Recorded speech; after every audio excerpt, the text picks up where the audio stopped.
Austan, I have been anxious to get you up here for a few years, so thank you for making the trek. Absolutely. When we got on the ferry, we crossed out of the Chicago 7th District, but I know, yeah. okay. Do you have to get permission from Neil to come up here? Exactly. You know, Neil and I kind of worked together in the early days of the financial crisis. He was at Treasury, I was at SBA. Yeah. So, all right. So you have one of the most serious jobs in America as a Federal Reserve Bank president, but I'm also fond of calling you the Chuckle Hut Fed president because you have this great sense of humor, and actually you've done some comedy. My first question, and I've always, this is not my first time I've had the chance to interview you. I start with, what is the role of the Fed? Because not everyone understands that. So I thought I'd combine the two, your love of humor and what is the Fed, by rolling this clip. Uh-oh. So as I said, you were named to be president of the Federal Reserve Bank of Chicago. What does that mean exactly? What do we do all day? Well, exactly. I still ask myself that question. There's 5 functions of the Fed. I kind of think of it as being on your hand. At the base is monetary policy. It's the opposable thumb. It's what separates us from the animals. And we have a research department. We go every 6 weeks or so to Washington, D.C. for the Federal Open Market Committee. The shades come down. There's a giant table, and they go around the room. And it's kind of, I don't know, it's kind of paradise if you're an econ nerd. I agree with that guy. I would say it the same way. Now, yeah. but what they didn't let were you the finish. other 4 functions? Yes, Yeah, they didn't let you finish.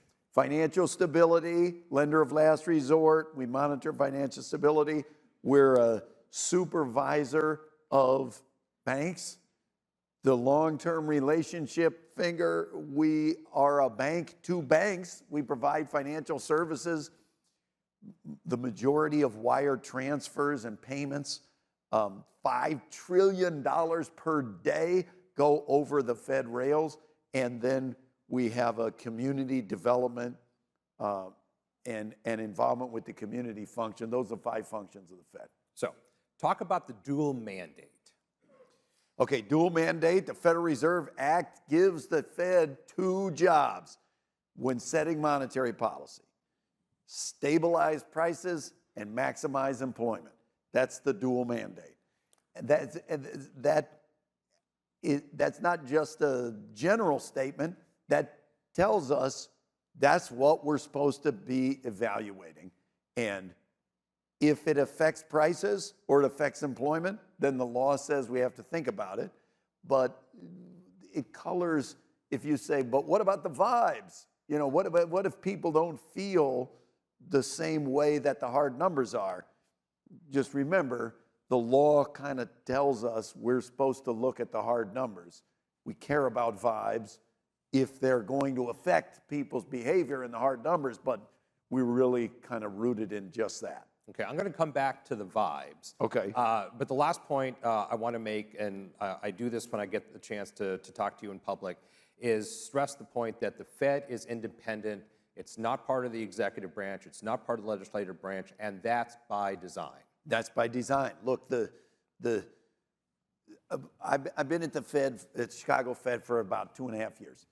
And before that, I was an economist at the University of Chicago for a long, long time. It's virtually unanimous among economists outside the Fed that central bank independence from political interference is critically important. And that's rooted not in theory, just in observation. Just look at places where they do not have independence of the central bank. Inflation is higher, output is lower, growth is worse. Because sometimes the central bank has to do the hard job, and that independence is built into the structure of the Fed. There are 19 people around the table of the Federal Open Market Committee, the FOMC. 7 of those are political appointees nominated by the president, confirmed by the Senate. to 14-year terms. So they try to set it up so that it's not, and they're staggered 14-year terms, not on the political cycle. 12 of the 19 are not even political appointees. We're out in the country. We have boards of civic and business leaders from the regions. The Chicago Fed covers kind of heart of the Midwest, Iowa, Illinois, Wisconsin, Michigan, Indiana. We have a branch in Detroit. As you know, Sandy was the chair of our Detroit branch board. And by design, from 1913 forward, the country was not comfortable with the idea that Washington, D.C. and Wall Street should control the entire financial system of the United States with no input from the rest of the country. That's why they built it this way. And you can look at it and, yeah, it's a little kludgy, and, you know, it reflects what the economy was like in 1913, not today. And they really needed the votes of both the senators from Missouri, so the state of Missouri actually got 2 of the 12 banks, Kansas City and St. Louis. Fine. There's a bunch of weird things about it, but the fundamental idea that we've built independence from political interference into the Fed system, I think, is really important. Yeah, no, you and your counterparts across the country, the other Federal Reserve Bank presidents, are chosen by the boards that you just mentioned, the Chicago Federal Reserve Bank. And they're rooted in the region that they come from. So I'm out a lot talking to people like you, and we have 37 or something business roundtables throughout the region. We talk to business contacts all the time. The FOMC meeting is basically every 6 weeks, and we fill a beige book, which now it's a PDF. It used to be an actual book that was beige. It's like the old purple book. Yeah, the purple which book? Each of the banks gathers this information and they put it in, and you can go read about it. And that process is rooted in the regions, and it makes this, our region is very heavy in agriculture relative to the nation, and number 1 in manufacturing, and by far number 1 in autos. So I come with a slightly different perspective than others. So you're going exactly where I want to take the conversation. Now that we've done the 101 thing. Yeah. The region that you represent in the Federal Reserve Bank system is how impacted by national policy at this moment?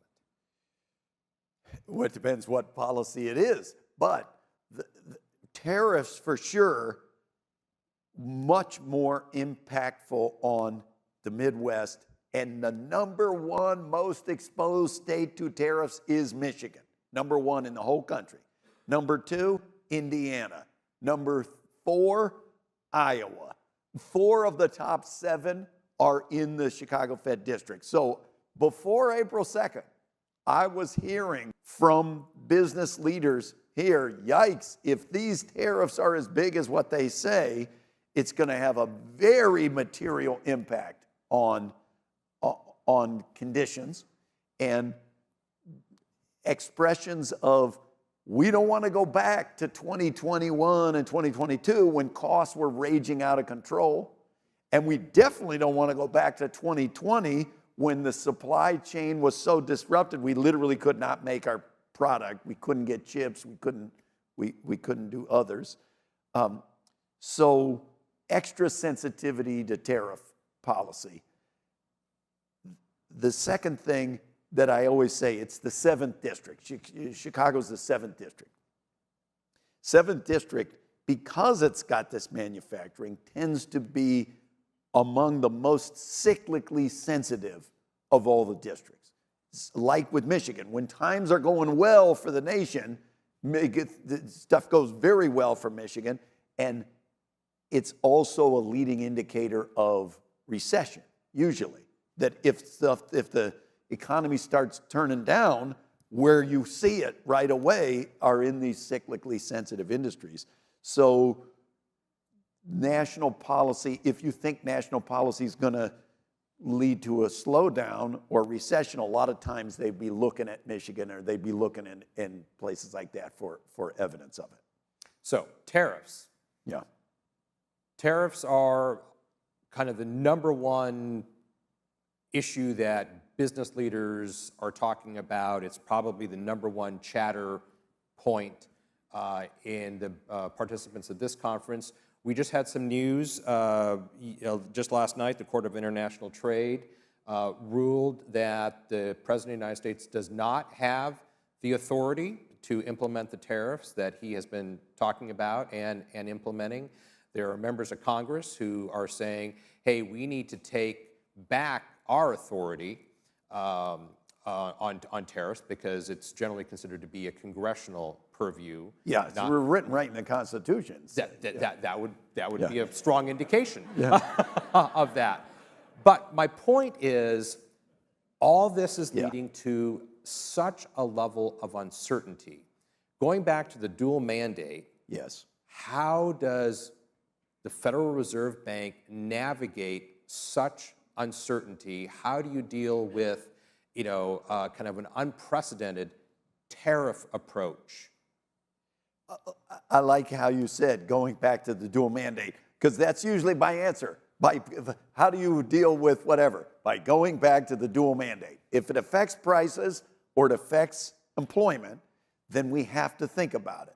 Not just backward looking, but also what will this do to the economic outlook?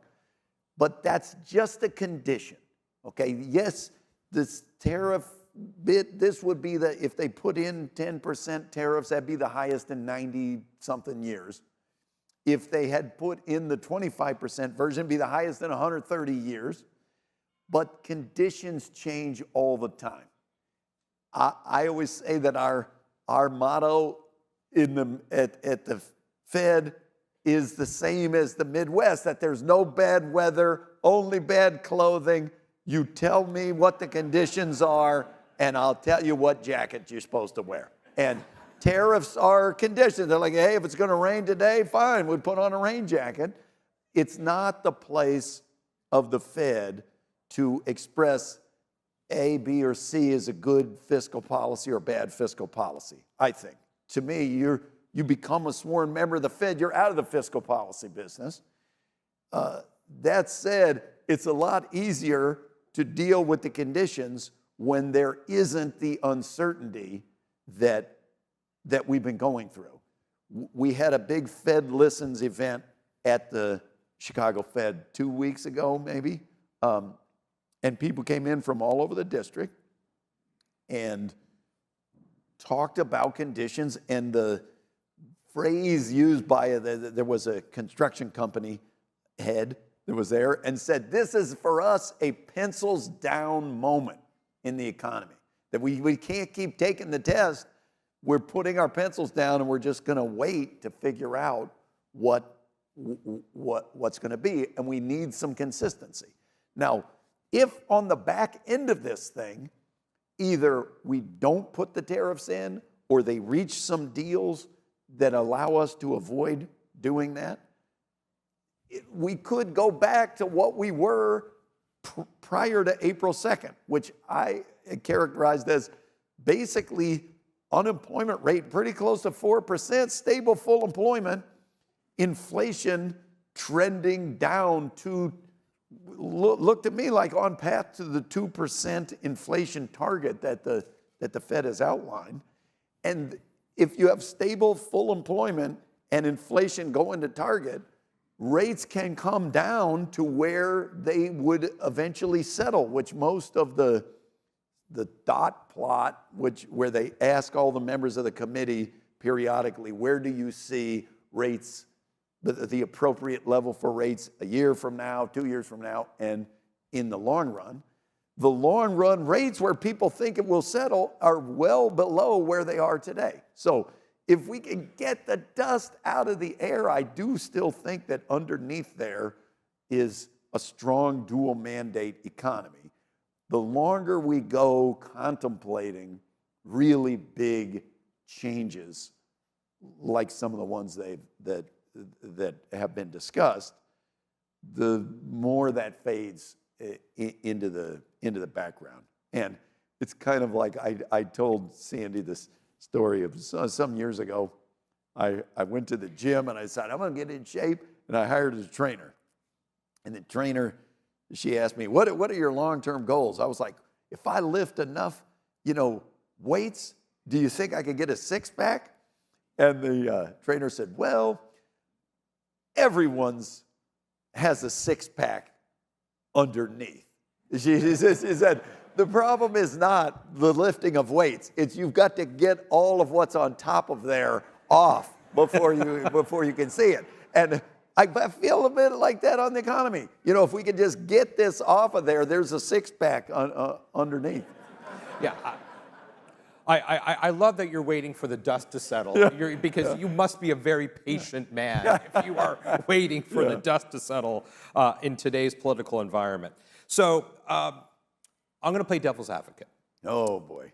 So the president has been agitating for lower interest rates, and I'm going to hearken back to my time on the board before we hired you, your predecessor, Charlie Evans, an amazing economist and leader.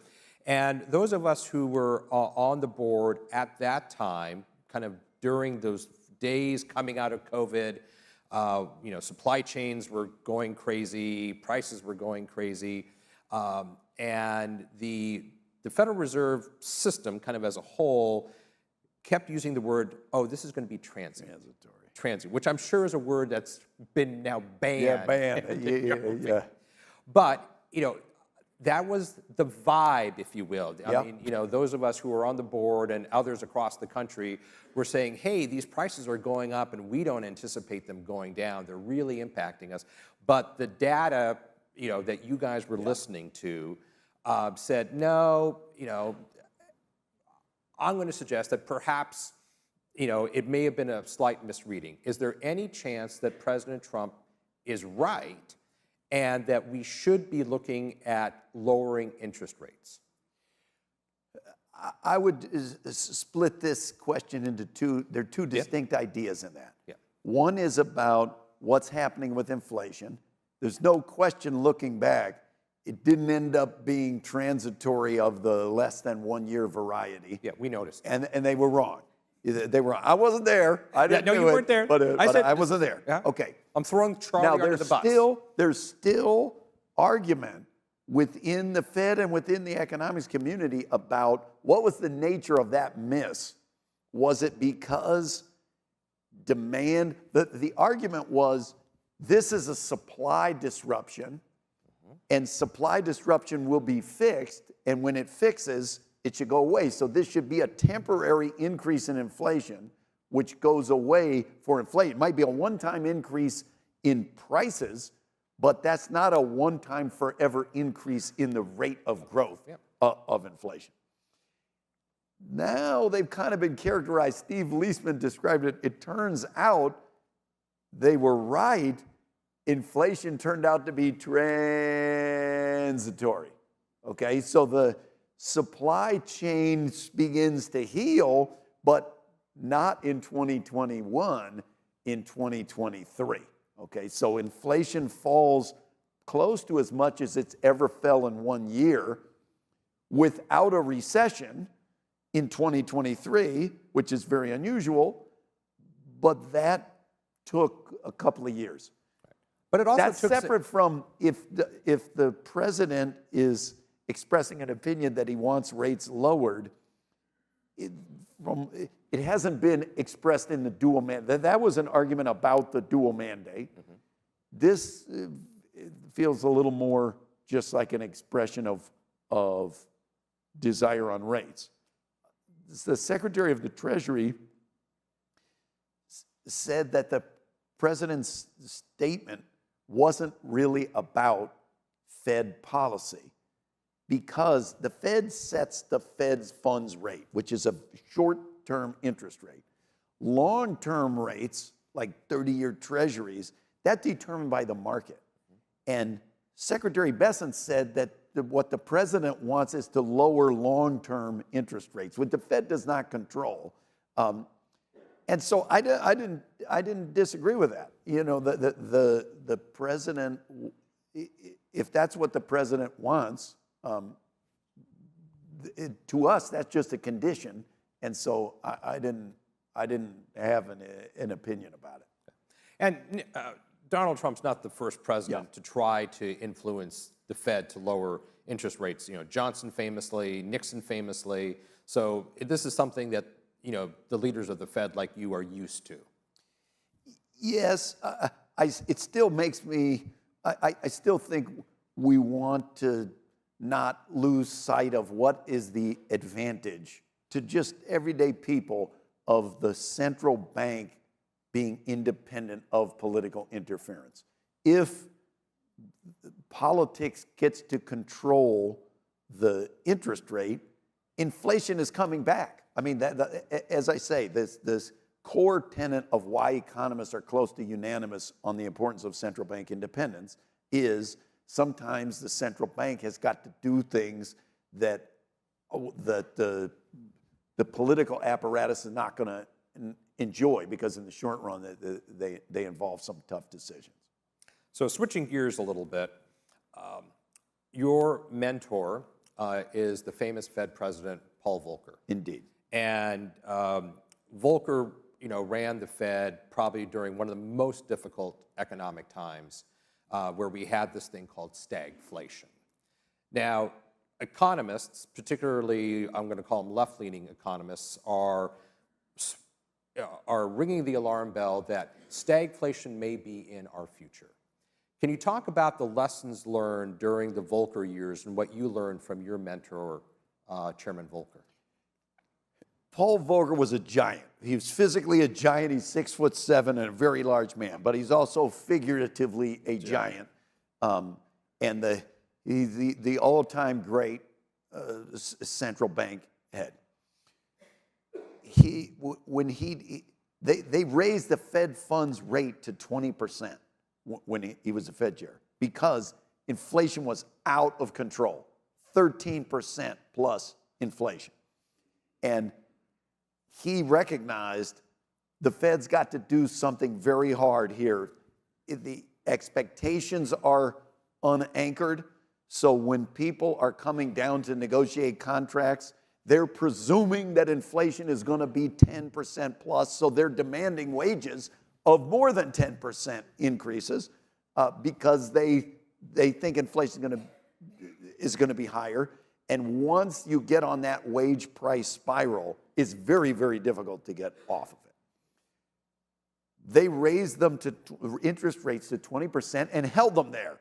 And he basically said, I will hold, no matter how much this hurts, I will hold this here until we get inflation back under control. And they did it, but not without a lot of complaint by both political figures and just ordinary Americans. And Volcker's widow gave me, when he died, the original 2x4 that they had mailed to Volcker, and written on it, just scrawled on the front, it says, "Please lower these insane interest rates."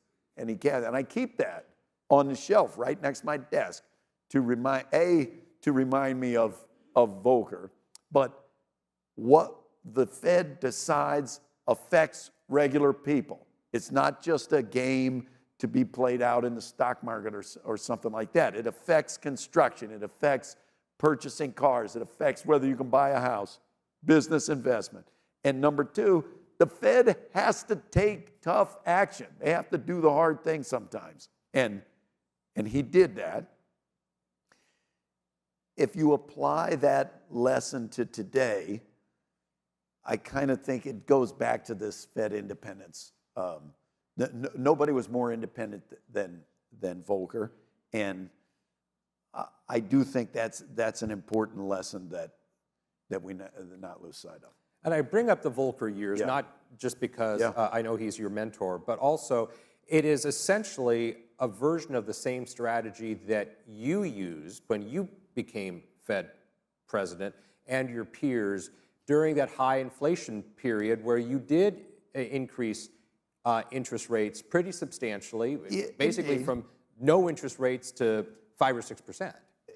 Yes, I showed up in January of 2023, and I said in one of my first speeches, I was like, I've been there for 6 weeks. I've already voted to raise rates 2 times. Took my predecessor 8 years to do that. And it is true that once it became clear that inflation was not going to be transitory the way that the Fed and the private markets thought it was going to be when it began, then they began raising interest rates. It is a little bit different of a circumstance, I feel, than the Volcker years, in that this was mostly a supply shock, in my view. And stagflation is the toughest scenario to face a central bank because there's not an automatic playbook. If it's excess demand, excess overheating, you raise rates and that's how you cool it off. If the reason prices are going up is not from just overheating of the economy, but is because the costs of production are rising or the cost of oil is rising, that's a lot more difficult circumstance. No tools there. You got to weigh off. Now it puts the two sides of the dual mandate kind of in conflict, which sometimes they aren't in conflict.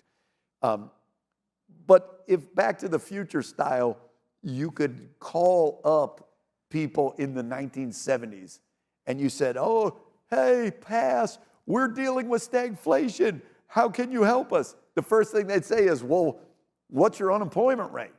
And you'd be like, well, it's about 4. 4? What's your inflation rate?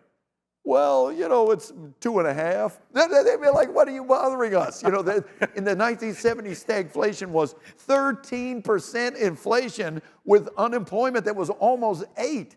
So the stagflation is the direction, but it's not stagflation. I mean, this is not 1970 style stagflation. It is stagflationary direction, meaning prices are going up at the same time. Inflation is rising at the same time employment is deteriorating. That's a stagflationary impulse. I want to switch gears. Housing. Yeah. How important is housing? The cost of housing, the availability of housing, what it means to the labor market. How does that factor into the Fed's work? How important is it to society? Very important. To consumers? Very important. To the dual mandate? Moderate importance. Housing tends to be a pretty cyclical and interest rate sensitive sector. And in this weird period, this was the weirdest, COVID was by far the weirdest recession we've ever had. It looked nothing like any previous recession. And the coming out of COVID, therefore, is among the weirdest recoveries we've ever had. And the persistence of inflation was heavily rooted in the persistence of housing inflation. And that led us to a whole hand-wringing effort among economic analysts to figure out why housing inflation has been as persistent as it is. And we still don't fully know, but it started to come down. The only thing that I want to emphasize is if you look at the relative price of housing, okay, so housing versus going to Target or Costco or Walmart, the price of goods versus the price of housing. It has been an extreme case the last couple of years that housing inflation's remained very high and goods inflation returned to the norm of the last 15, 20 years of mild deflation in goods, sort of, let's call it 4 or 5% per year housing inflation, goods minus 1% a year. It's important to note, we spent, that's not a new phenomenon. If you look over the last 15 years, housing's been growing 4% a year, while goods minus 1% a year. Look, you do not have to be the Mackinac Policy Conference to know that if something compounds 5% a year for 15 or 20 years, the level is going to be very different. So when you hear young people today say, my dad had one job and he used to be able to afford a big house and whatever, and I can't even afford a condo. They're not wrong.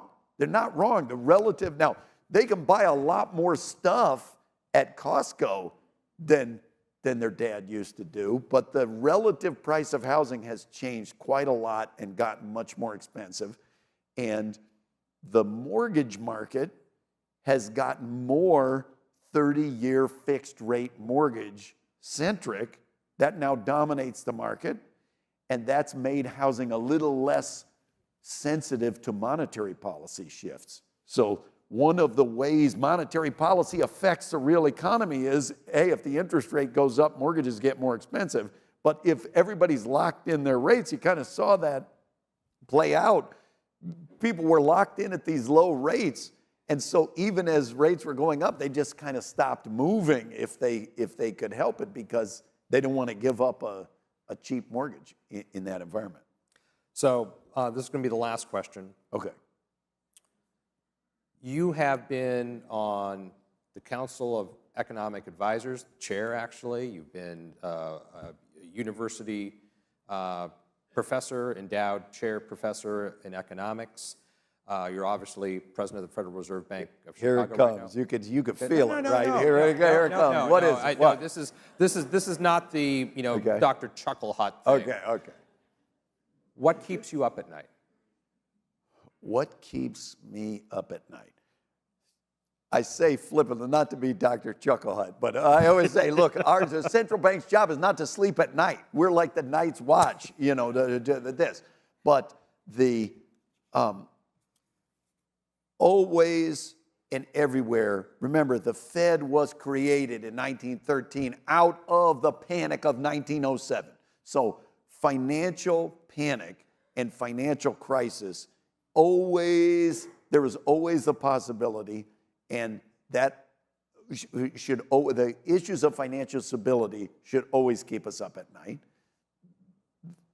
I still think that the strong dual mandate gives me some comfort, but the more the tariffs can jump out of their lane,